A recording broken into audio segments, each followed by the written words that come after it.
میرے پاکستانیوں، آج میں ایک آپ کے سامنے یہ ہنگامی جو میڈیا ٹاک کرنے لگا ہوں، یہ ایک ایسی خوفناک اور دردناک اور تکلیف دہ چیز ہے کہ میں سمجھا یہ انتظار نہیں کر سکتی کل کے لیے۔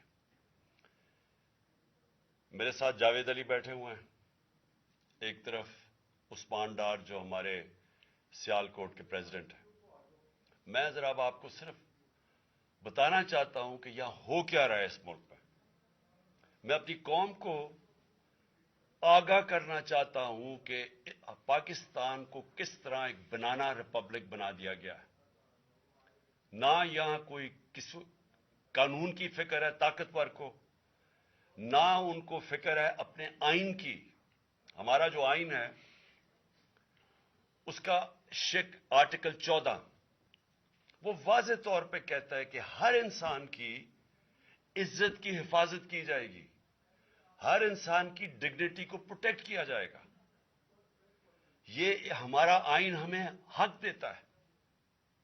لیکن جو یہ جاوید علی سے ہوا، یہ میں اس کے منہ سے آپ کو سننا چاہیے کہ اس انسان سے ہوا کیا، اور میں اس کے بعد آپ کو بتاؤں گا یہ جب ختم کر دیں گے کہ یہ جاوید علی تو ایک آدمی ہے جو سامنے آ گیا ہے۔ یہاں اتنے لوگوں کو انہوں نے جب سے ہماری گورنمنٹ گئی ہے اس طرح کے بیان دلوانے کی کوشش کی کہ یا ہمارے MPs MNAs جو تکڑے وزیر ہیں ان کے خلاف دو، یا ان کے اوپر ویڈیو فلم بنا دو، یا بلیک میل کرنے کے لیے ان کی کوئی آڈیو ٹیپس کر دو، یا ان کے اوپر کوئی کرپشن کے کیسز بنا دو بلیک میل کرنے کے لیے۔ صرف ایک ان کا مقصد ہے کہ کسی طرح تحریک انصاف اور عمران خان کو کمزور کر کے ان چوروں کو پھر سے الیکشن جتا دیا جائے۔ اب میں جاوید علی کی انٹروڈکشن کروا دوں۔ ان کو عثمان ڈار نے جو کلاس 4 ہوتی ہے، جو کلاس 4 کی نوکری ہوتی ہے، وہ نوکری دلوائی سیال کوٹ میں۔ یہ خود بتائیں گے کہ ان کی نوکری ایک چوکیدار تھے، چوکیدار کی نوکری تھی۔ ان کو اٹھایا گیا، پولیس نے اٹھایا، اور اس کے بعد نامعلوم افراد نے اٹھایا، اور اب ان سے پوچھے، ان کی زبانی پوچھے کہ ان سے کیا گیا۔ پھر میں واپس آتا ہوں آپ کے پاس۔ بولو جاوید۔ السلام علیکم جی، میرا نام جاوید علی ہے، میں چوکیدار کی نوکری کرتا ہوں ایجوکیشن ڈپارٹمنٹ میں۔ تو مجھے ادھر بلایا جاتا ہے کال کر کے کہ آپ آئیں ادھر اور آپ سیلری اپلائی کریں اور آپ کو جو ہے نا آپ کی سیلری ملے۔ میں ادھر گیا ہوں اور مجھے ادھر صبح 11 بجے سے لے کے تقریباً 3-3:30 بجے تک بٹھایا جاتا ہے۔ آپ بیٹھو، کرتے ہیں تقریباً ادھر 4 بجے کے قریب 7-8 پولیس والے آتے ہیں۔ وہ ادھر سے مجھے پہلے ہاتھ کڑی لگاتے ہیں، بعد میں میرے آنکھوں پہ اوپر شرٹ باندھتے ہیں اور اوپر چولا ڈال لیتے ہیں کہ جیسے میں کوئی دہشت گرد ہوں، ٹھیک ہے۔ ادھر سے مجھے پرائیویٹ گاڑی میں اٹھاتے ہیں اور لے جاتے ہیں نامعلوم جگہ پہ۔ ادھر جا کے میرے اوپر مارک چڑھا ہوتا ہے، آنکھیں باندھی ہوتی ہیں، تقریباً 7-8 بندے ہوتے ہیں وہ جو مجھے جاتے فرش پہ لٹا دیتے اور مارنا شروع کر دیتے ہیں کہ تم نے عثمان ڈار نے تم سے کتنے پیسے لیے نوکری دلوانے کے لیے۔ میں کہتا نہیں دیے، پھر بھی مجھے دوسری دفعہ کبھی الٹا لٹکا دیتے ہیں کہ مانو تم نے عثمان ڈار کو پیسے دیے ہیں، کانٹریکٹر سے لے کے پیسے دیے ہیں۔ جب نہیں مانتا تب بھی مجھے کبھی سیدھا لٹکا دیتے ہیں، کبھی الٹا لٹکا دیتے ہیں۔ اور بعد میں جب میرے مثلاً کہ کبھی اینٹ ادھر سے اینٹ اٹھاتے ہیں، اسے دھاگے سے میرے نازک حصوں میں باندھ دیتے ہیں کہ مانو تم کانٹریکٹ سے پیسے لے کے عثمان ڈار کو دیتے ہو۔ کپڑے اتارتے ہیں، بتاؤ۔ بعد میں مجھے ننگا کرتے ہیں، کپڑے اتار کے ادھر فرش پہ بٹھا دیتے ہیں کہ مانو تم نے عثمان ڈار کو پیسے دیے ہیں۔ جب نہیں مانتا تو پھر ادھر سے کہتے ہیں کہ ایک ڈالا بھیجو، اس کی بیوی کو اٹھاؤ، اس کے بچے کو اٹھاؤ اور ادھر اس کو لا کر اس کو برہنہ کرو، اس کی ویڈیو بناؤ، فیس بک پہ ڈالو اور بلیک میل کرو۔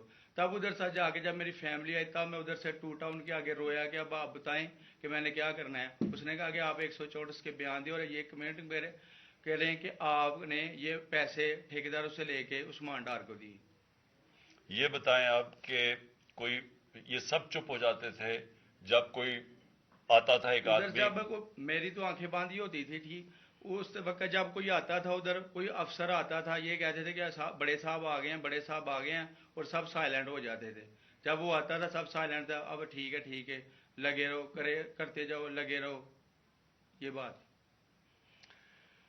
میں اب آپ کے سامنے یہ جو جاوید علی نے بات رکھی، یہ ہر طرح ہم کنفرم کر سکتے ہیں. قرآن کے اوپر ہاتھ رکھنے کے لیے میرے سامنے تیار تھے.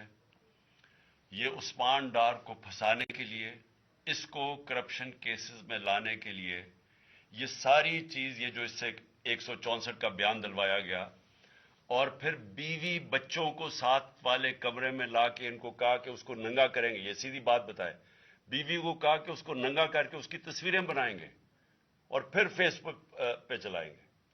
میں آج اپنی بڑے رسپیکٹ سے، میں اپنی عدلیہ سے، میں اپنی چیف جسٹس صاحب سے کہنا چاہتا ہوں کہ دیکھیں، میں اب سے نہیں، جب سے ہماری حکومت گئی ہے، میں تب سے کہتا رہا ہوں کہ ہمارے بنیادی حقوق کی حفاظت کون کرے گا. شہباز گل کو اٹھایا، اس کو ٹارچر کیا گیا، اس کو ننگا کیا گیا، اس کو لٹکایا گیا اوپر، اس کو مارا گیا. اس سے بیان دلوا رہے تھے کہ عمران خان کے خلاف سٹیٹمنٹ دو، جو اس کو کہہ رہے تھے عثمان ڈار کے خلاف سٹیٹمنٹ دو. اس کو میں تب بھی، میں نے صرف ایک میرے منہ سے نکل گئی اور اس سے میں نکل گئی کہ ہم جس جج نے ان کو ریمانڈ دلوایا تھا واپس، شہباز گل کو واپس جیل میں، جب وہ ٹارچر ہوا تھا، تو میں نے کہا قانونی کارروائی کریں گے. میرے اوپر کنٹیمپٹ نوٹس کیا گیا، لیکن کوئی کسی نے ایک کسٹوڈیل ٹارچر ساری دنیا کے اندر منع ہے. کسٹوڈیل ٹارچر کے اوپر کچھ نہیں ہوا. پھر اعظم سواتی کو اٹھایا گیا اور ساری قوم کے سامنے جو اعظم سواتی نے اپنے زبان سے بتایا کہ اسے کیا گیا، ایک ٹویٹ کے اوپر، اس کا صرف ایک ٹویٹ کر دی تھی اس نے کہ NRO2 باجوہ نے دیا، جو سب قوم جانتی ہے. اس کے اوپر جو اس سے کیا گیا، پھر ویڈیو بھیجی گئی اس کی بیوی اور اس کی بیٹی کو.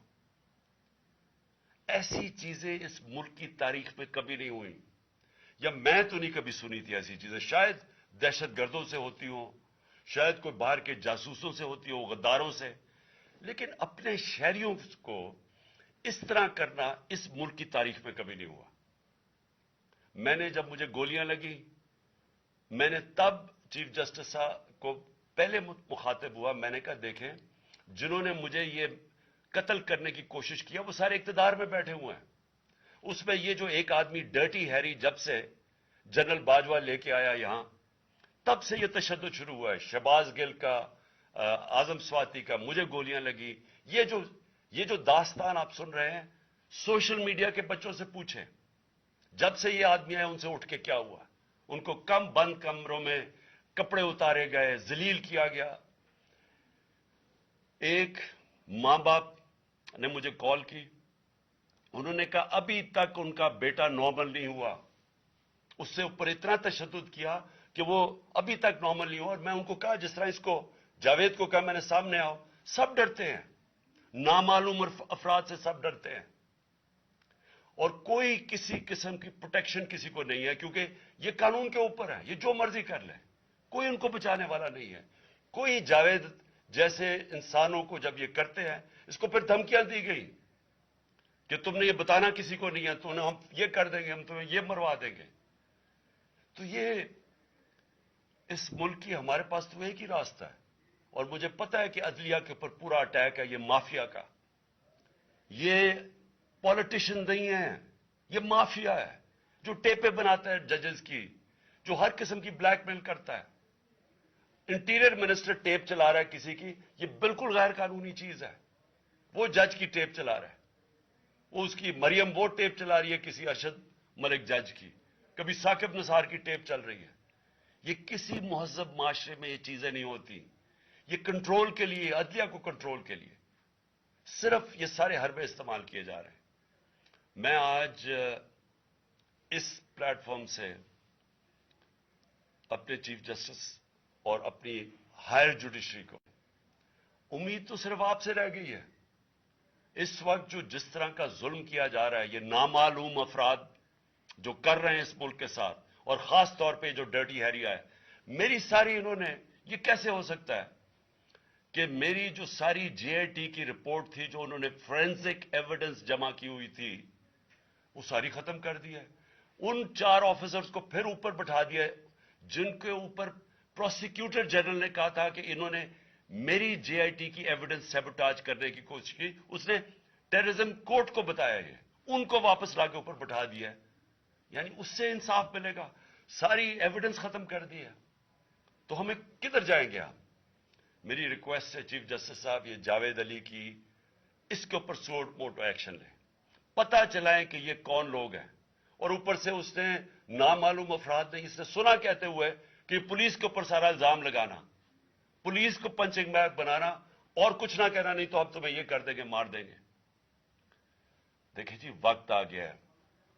میں اپنی جوڈیشری سے یہ کہنا چاہتا ہوں کہ یہ جو بھی آپ کا سب سے بڑی جوڈیشری کی سب سے بڑی ذمہ داری ہمارے بنیادی حقوق کی حفاظت کرنا ہے. یہاں جس طرح یہ رجیم چینج کے بعد جس طرح بنیادی حقوق ختم کیے گئے ہیں, لوگوں کو لاوارث چھوڑ دیا ہے, سمجھ نہیں ہے لوگ جائیں کدھر انصاف کے لیے. ہم نے ایک پرامن احتجاج جیل بھرو تحریک شروع کی. جو لوگوں کو اٹھا کے لے کے جا رہے ہیں, ان کو کپڑے نہیں دے رہے ہیں, ان کو دور دور لے گئے ہیں, کسی کو اٹک ڈرانے دھمکانے سے خوف پھیلا رہے ہیں. ایک طرف ایک پرامن احتجاج تاکہ ملک میں نقصان نہ پہنچے. اب ہماری قوم آگے مشکل میں ہے, مہنگائی میں ڈوب گئی. کبھی پاکستان کی تاریخ میں 41% مہنگائی انفلیشن نہیں ہوئی. چھوڑ کے گئے تھے 12% تھی, آج 41% ہے.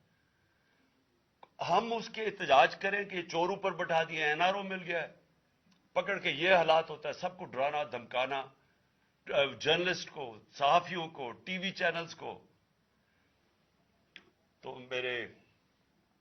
میں صرف چیف جسٹس صاحب اور آپ اپنے سپریم کورٹ سے آج خاص درخواست کرتا ہوں کہ یہ جاوید علی کی کہانی سنیں, پوچھیں کون ذمہ دار ہے, کہیں تو لائن ڈرا کریں کہ اب تو ان کو خوف تو ہو کہ کوئی کھڑا ہے ان کے لیے, عوام کے لیے, عوام کے ساتھ کھڑا ہے.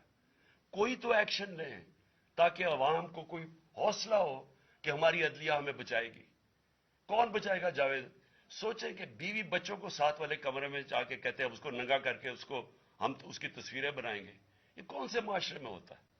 یہ کوئی غدار ہے؟ کوئی ایک چوکی دار کی کلاس 4 کی نوکری کر رہا ہے, اس سے اٹھا کے یہ کیا کہ جی اس کے خلاف ایویڈنس تھے کہ وہ دیکھیں جی کتنا آپ نے اس کے لیے کتنی پتہ نہیں کدھر سے اس نے کلاس 4 کے چوکی دار نے پتہ نہیں کیسے پیسے بنا کے دینے تھے اس کو, لیکن کوئی ایویڈنس مل جائے تاکہ کسی طرح تحریک انصاف کا جو سیالکوٹ کا ہمارا ڈسٹرکٹ کا پریزیڈنٹ ہے اس کو کسی طرح گندا کیا جائے اور اس کو کسی طرح نااہل کیا جائے, کسی طرح اینٹی کرپشن میں آ جائے. اور یہ ہے پنجاب کی جو انہوں نے کیئر ٹیکر گورنمنٹ, یہ جو ایک بددیانت دار ایک میں اس کا نام مجھے سمجھ نہیں آتا کہ ایسا گھٹیا چیف الیکشن کمیشن اس ملک کی تاریخ میں نہیں آیا کہ شرم نہیں آئی کہ نیوٹرل کیئر ٹیکر یہ حرکتیں کرتا ہے. یہ نیوٹرل کیئر ٹیکر کے نیچے ہو رہا ہے.